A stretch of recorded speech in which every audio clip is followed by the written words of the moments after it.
Hello, Julia. It's Way here. I said I'd read you a story. So here we are. What have we got? Oh, look. It's Cops and the Robbers by Janet and Alan Alberg. Ho, ho for the robbers, the cops and the robbers. Ho, ho. They both got dogs. Look, there's all the robbers. He's got a safe. Stealing a safe. Pinching things. He's balancing on there. Where's villainous Grandma Swag? Oh, look. There's even a robber in the baby's pram. Ah. He's caught the robber. And the police dogs caught the robber's dog. Here are the cops of London town, hard-working, brave and true. They drink their tea, stay up till 3 and take good care of you. Here are the robbers of London town, with crowbars and skeleton keys. They prowl and creep when you're asleep and take whatever they please. Ho, ho for the robbers, the cops and the robbers. Ho, ho. Look, that's villainous Grandma Swag. The worst of the robbers, as most of us know, is dreadful Grabber Dan. His voice is gruff. He's pinched enough stuff to fill a furniture van. His mates in the gang are Snatcher Jack, Babyface Billy the Bag. There's Pegleg Horace, Fingers Morris, and villainous Grandma Swag. Ho, ho for the robbers, the cops and the robbers. Ho, ho. This dreadful, snatching, pilfering bunch would rob a baby of his lunch. This sneaking, creeping, fingering lot would burgle a burglar like as not. This peg-legged, baby-faced, villainous crew would pick the pocket of a kangaroo. And now we hear there's worse to come, for the robbers are planning, the villainous scum, to make a haul on Christmas Eve of all the toys that they can thieve.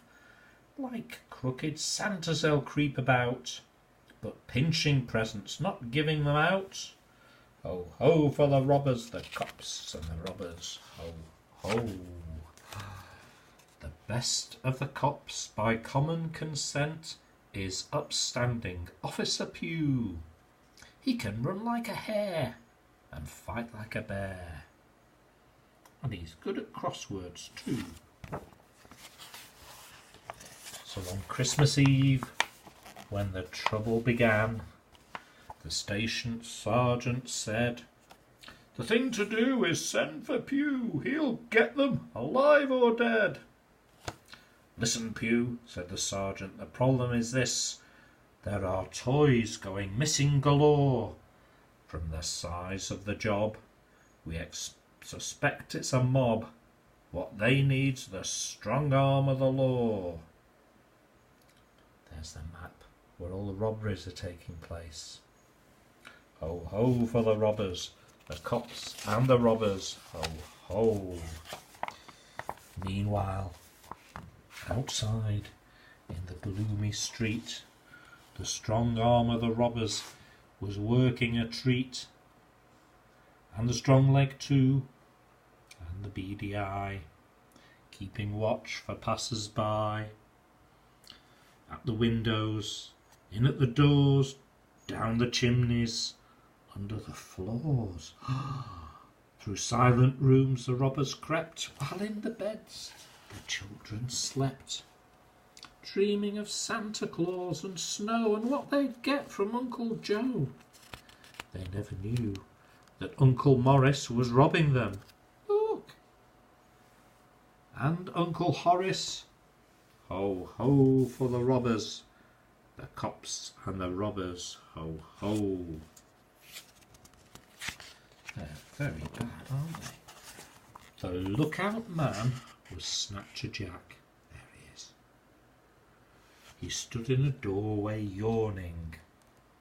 But when Officer Pugh came into view, he saw him and whistled a warning. Grandma Swag, when the warning came, was pushing a pram up the road. It was piled high with loot and stolen to boot, a thoroughly villainous load.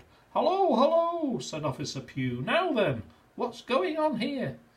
"Not much, young man," said the criminal Gran. "We're just having a robbery, dear." Ho, ho for the robbers, the cops and the robbers. Ho, ho. Before Officer Pugh could unravel this clue, the robbers were on him like beasts in the zoo. They knocked off his helmet and rumpled his tie, trod on his truncheon, kicked mud in his eye. They pulled his ears and tickled his feet, threw half his clothes all over the street. They punched and pummelled him. Wham! Bam! Slam! They even ran over him with the pram. Oh! Give up, the robbers cried as they sat on the officer side by side. We've got you outnumbered 5-1. For in the confusion Grandma had gone. But Officer Pugh just shook his head. We've hardly started, boys, he said. And he laughed a laugh and grinned a grin.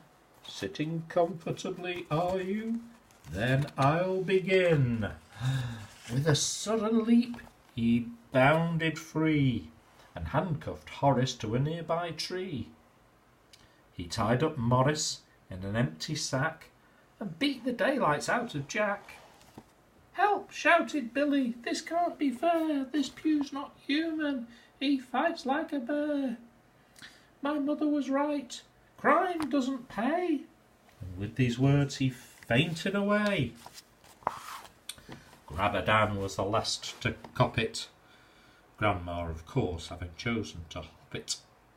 Dan tried to hide. The officer sought him. Dan tried to run. The officer caught him. Dan went to lift Pugh over his head. But the officer lifted Dan instead and whirled him around and swung him whoosh across the road and into a bush. Down he tumbled, skidded and rolled, hit a concrete gnome, bonk, and was knocked out cold. A little snow had begun to fall. Officer Pugh looked at the gnome and patted its head. You could get a medal for this, he said. Ho, ho for the robbers, the cops and the robbers, ho, ho. Here are the cops of London town in the station at 2:30. They drink their beer and raise a cheer for upstanding Officer Pugh. Having a party, aren't they? Here are the robbers of London town, in cells all gloomy and grim. Let us out, not guilty, they shout. And it wasn't me, it was him. Ho, ho for the robbers, the cops and the robbers, ho, ho.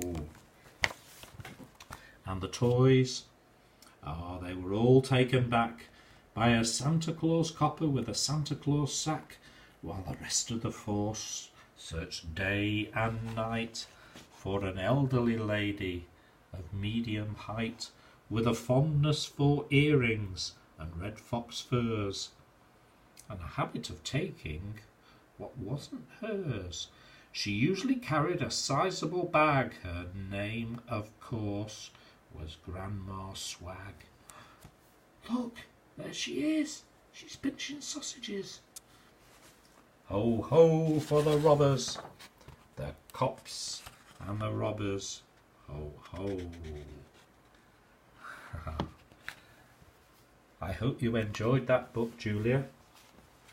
Grandad's looking forward to reading some more books with you maybe soon. Bye bye. See you soon.